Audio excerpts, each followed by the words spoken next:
Today on Aging Untold, your parent or loved one might suffer from an often hidden pain. And if you know where to look and you know what to look for, you can prevent these. What you need to know about pressure sores to protect those at risk. Plus, get ahead of the caregiving crisis before it hits home. That's what I've heard over the years. How do I start? When do I start? I think you start way early. We'll help you create your checklist now so you can have what you need later. Then later, what started as a hobby became a fight for equality.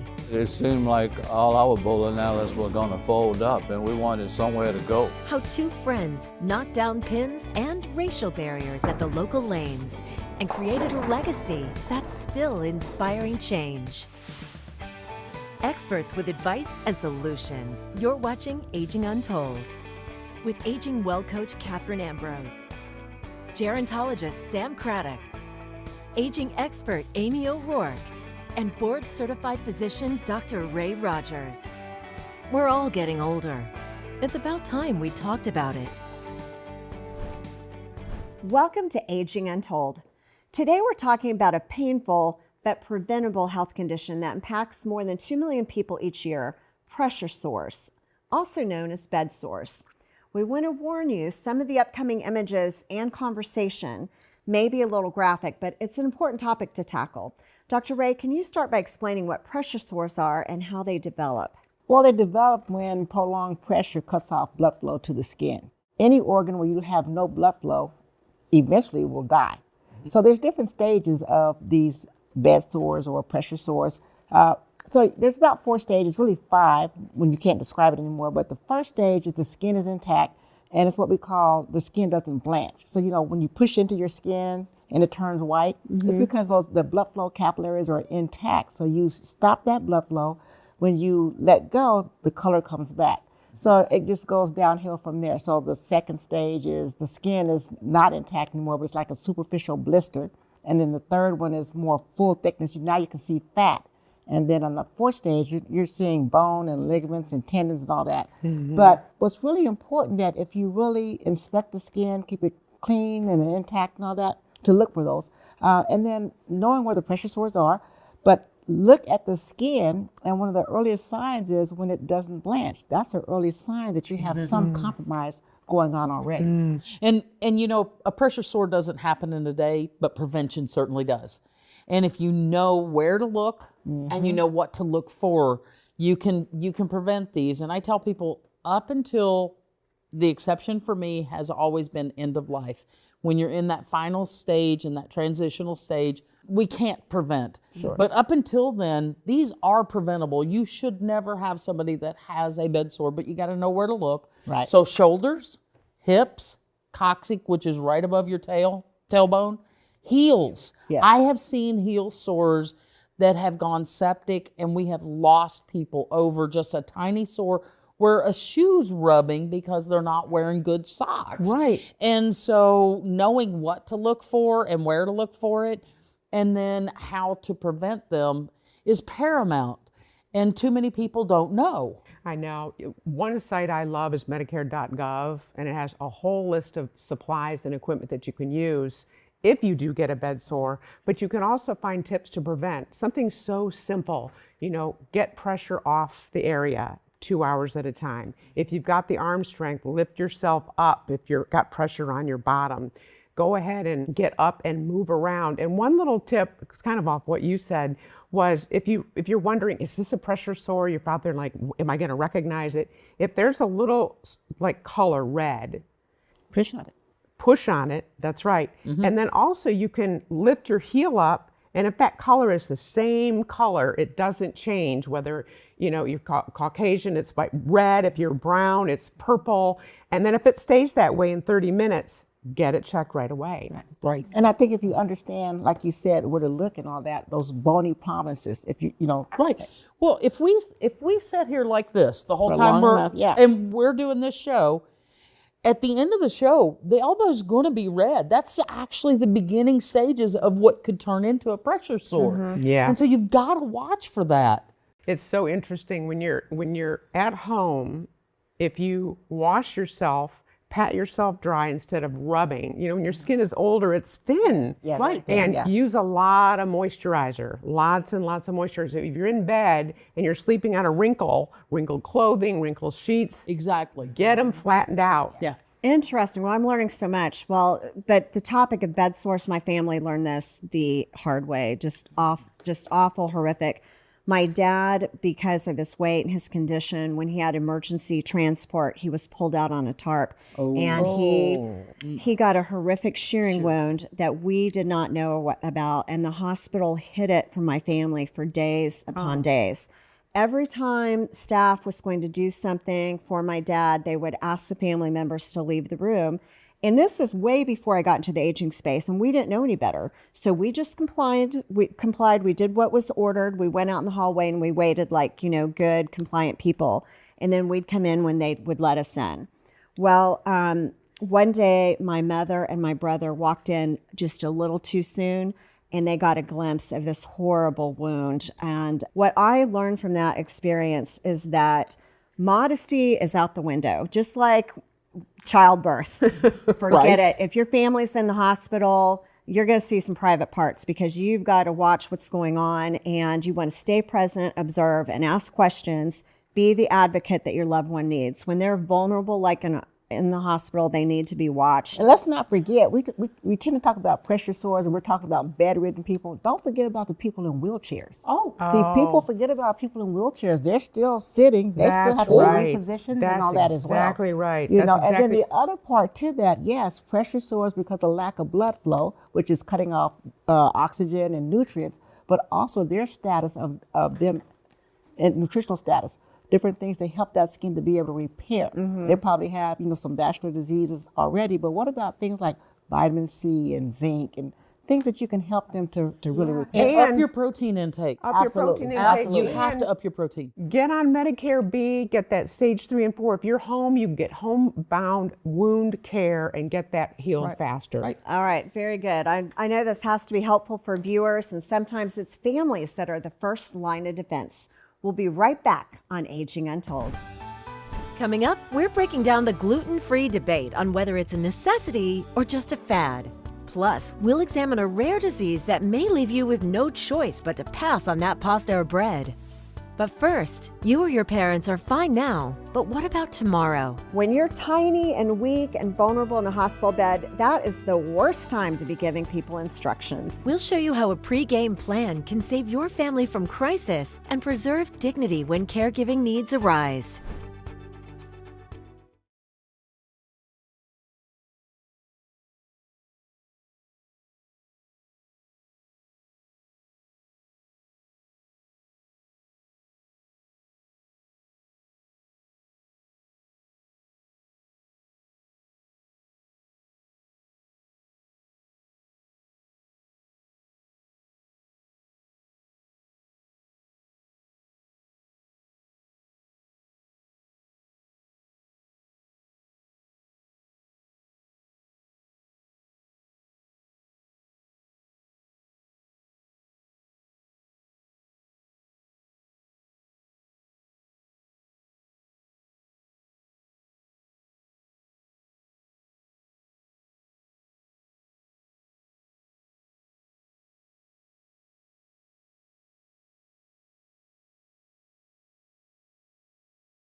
Welcome back to Aging Untold.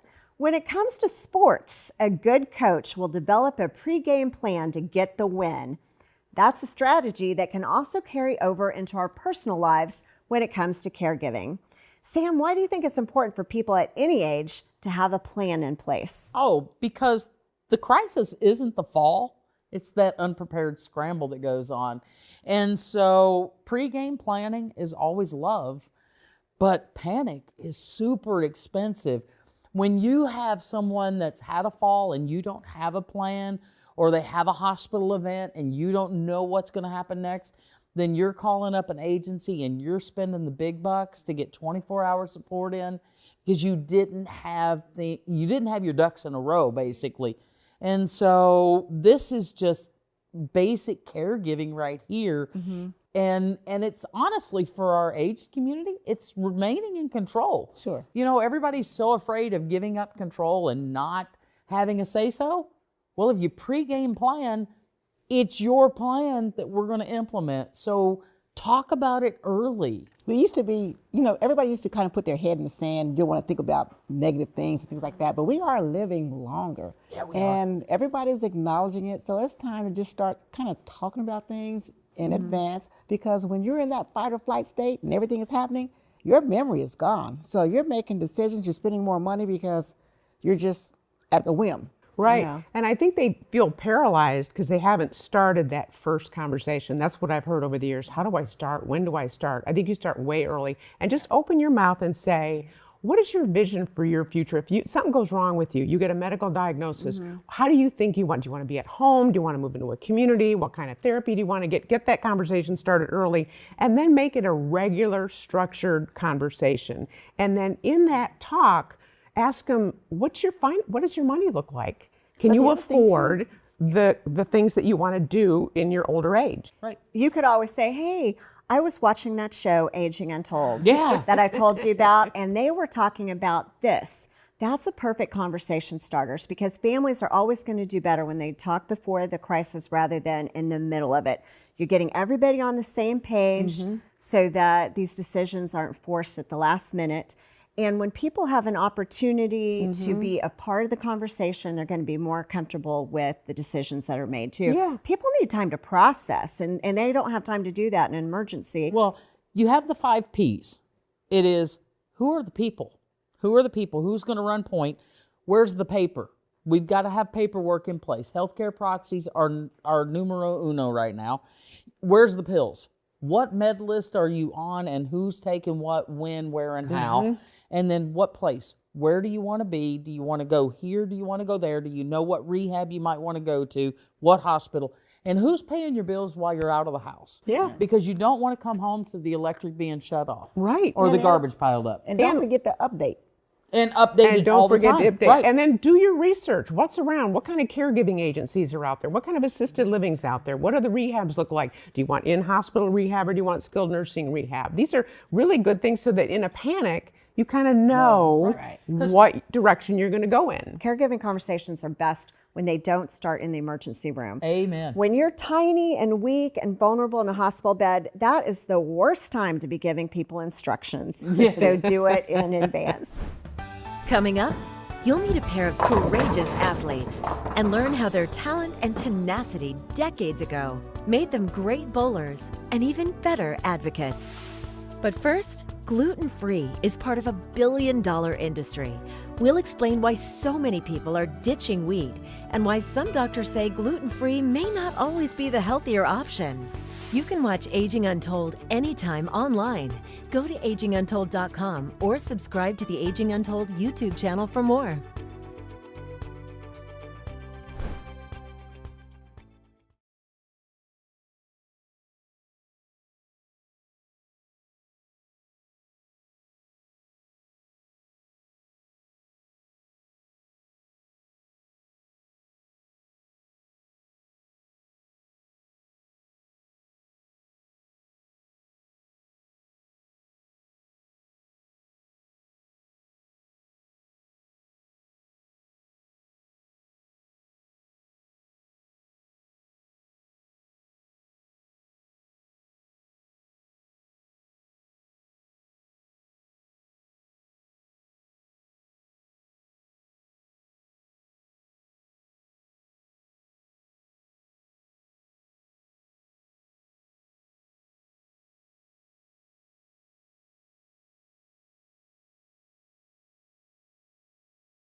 The next time you shop for groceries, check out the gluten-free section.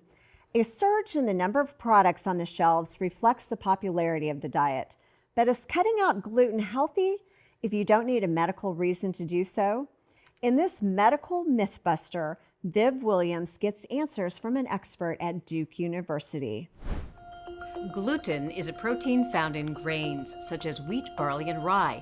Many food products contain it: bread, pasta, baked goods, and cereal. We definitely see a lot of patients in our center who are trying to eat gluten-free, and a lot of them don't know if they really need to. Dr. William Yancey, a Duke University internist, says most people can eat and digest gluten without issue. But people with a particular disease called celiac disease have antibodies that actually attack it like it's a foreign substance. Yancey says this causes inflammation throughout your body and in your small intestine. Symptoms of celiac disease include bloating, diarrhea, constipation, fatigue, malnutrition, osteoporosis or bone loss, and in very rare cases, cancer. Dr. Yancey says a blood test can diagnose celiac disease, and people who have it should not eat gluten. But that's about 1% of the population.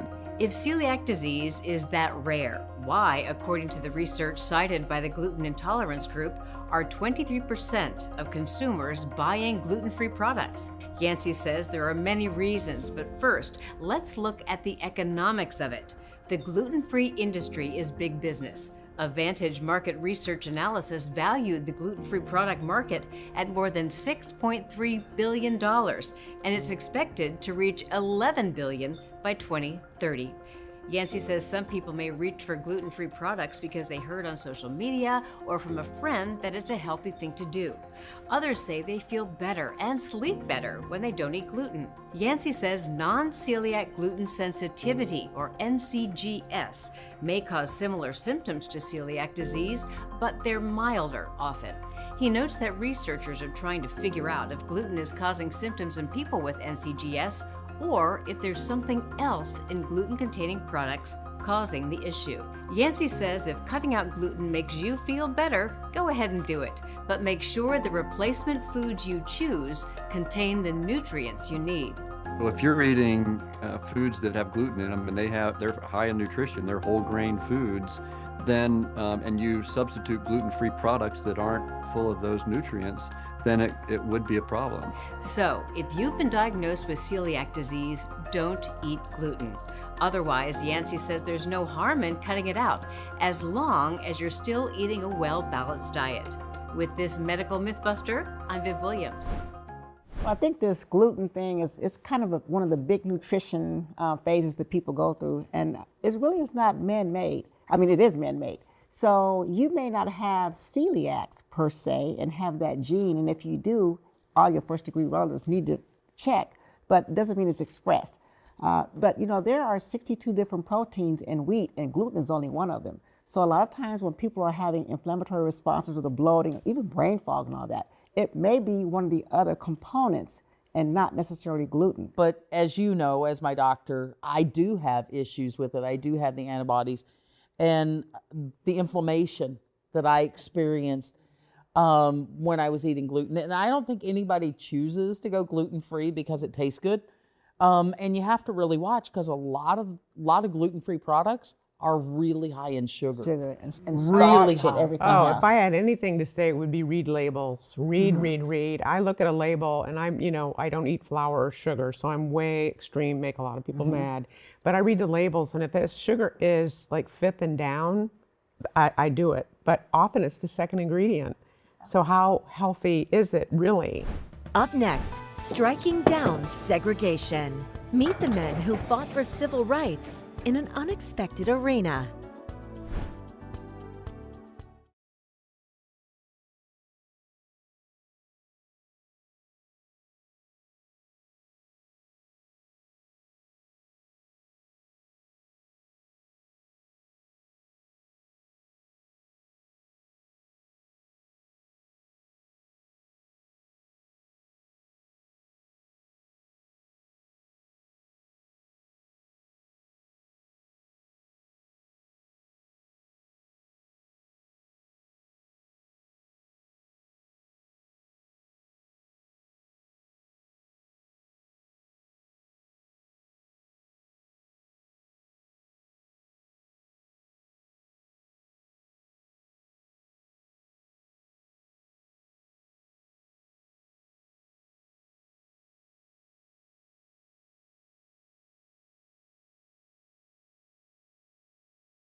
The Supreme Court's landmark Brown versus Board of Education decision in 1954 was a catalyst for change. It sparked the desegregation of public spaces across the country during that time. Black residents in New Orleans fought for equal access, even in bowling alleys. Reporter Tisha Powell introduces us to two men united by their love of bowling, whose courage inspired generational change. That ball is 50 years old. At 80 and 83, Look at Alden. Alden McDonald and Walter Woody Woodruff Oh, wow. had not only witnessed history, but have worked to change it. You've been practicing on me. The Civil Rights Act of 1964 outlawed discrimination in public spaces, voting, employment, and education. In many cases, whites in the South resisted integration with protest and violence. Among those public spaces were restaurants, movie theaters, and bowling alleys, a place both McDonald and Woodruff held dear. Woodruff bowled his first game in 1961 at the all-black Delta bowling lanes in the Desire housing development and was hooked. It was so much fun, and my whole family enjoyed it a lot. I bowled so much, my thumb used to swell up. McDonald, Woodruff, and others would eventually form the New Orleans Travelers Bowling League. So they would go to bowling alleys in states where bowling alleys were integrated, but they would only get to bowl on certain lanes. But back home, the few black bowling alleys couldn't seem to hang on. It seemed like all our bowling alleys were going to fold up, and we wanted somewhere to go. That meant integrating local facilities, a feat that would prove difficult and dangerous. We were kind of young and foolish back then, and so we began challenging things. They had the state police outside with canine dogs at the door, and we go, wow, I don't know if we should go in here or not. And Edna said, look, we're just gonna go right on in. So we went in and we asked for a lane, and they refused us. Were you afraid of being arrested? Yeah, I was kind of afraid, And all of this just to get to bowl. just to get the bowl. As it turns out, a visit by black bowlers to a whites-only bowling alley piqued the interest of the FBI. Woodruff said agents paid him a visit at work. Woodruff and McDonald never stopped challenging the status quo, efforts that would eventually lead to equality as more businesses opened their doors to all. Lisa Woodruff White says her dad is nothing short of an American hero. The bravery he showed in being willing to take action to help integrate the bowling alleys was really significant for me. Very proud of the things that we've done in making things better for the future and for future generations. Great story. It takes passionate and committed people to make things happen. So they were bold and they got it done. I think about them wanting to play and then having the foresight to make it happen. And then I think of that daughter, and I wanted to ask, what is she doing now? And, you know, I wonder what, because what that implanted in her is such a legacy of what's important, where to keep your focus. They wanted to play, they made it happen. So to give that to your family, the generations, not just generations now, and, you know, of course there needs to be more change, et cetera, but in his own family. But the other thing too is, look at, he started that movement early and he's still moving in this older age, so the brain is and the coordination and all that. So And one of them was a southpaw. He was throwing left-handed. You see a spin? Yeah, I was impressed. I like to bowl, so I was watching that as well. We're all getting older, and it's about time we talked about it. Until next time on Aging Untold. On the next Aging Untold, if you're struggling with how to care for a loved one from afar, we'll give you some insight on how to manage their needs and ease your fears.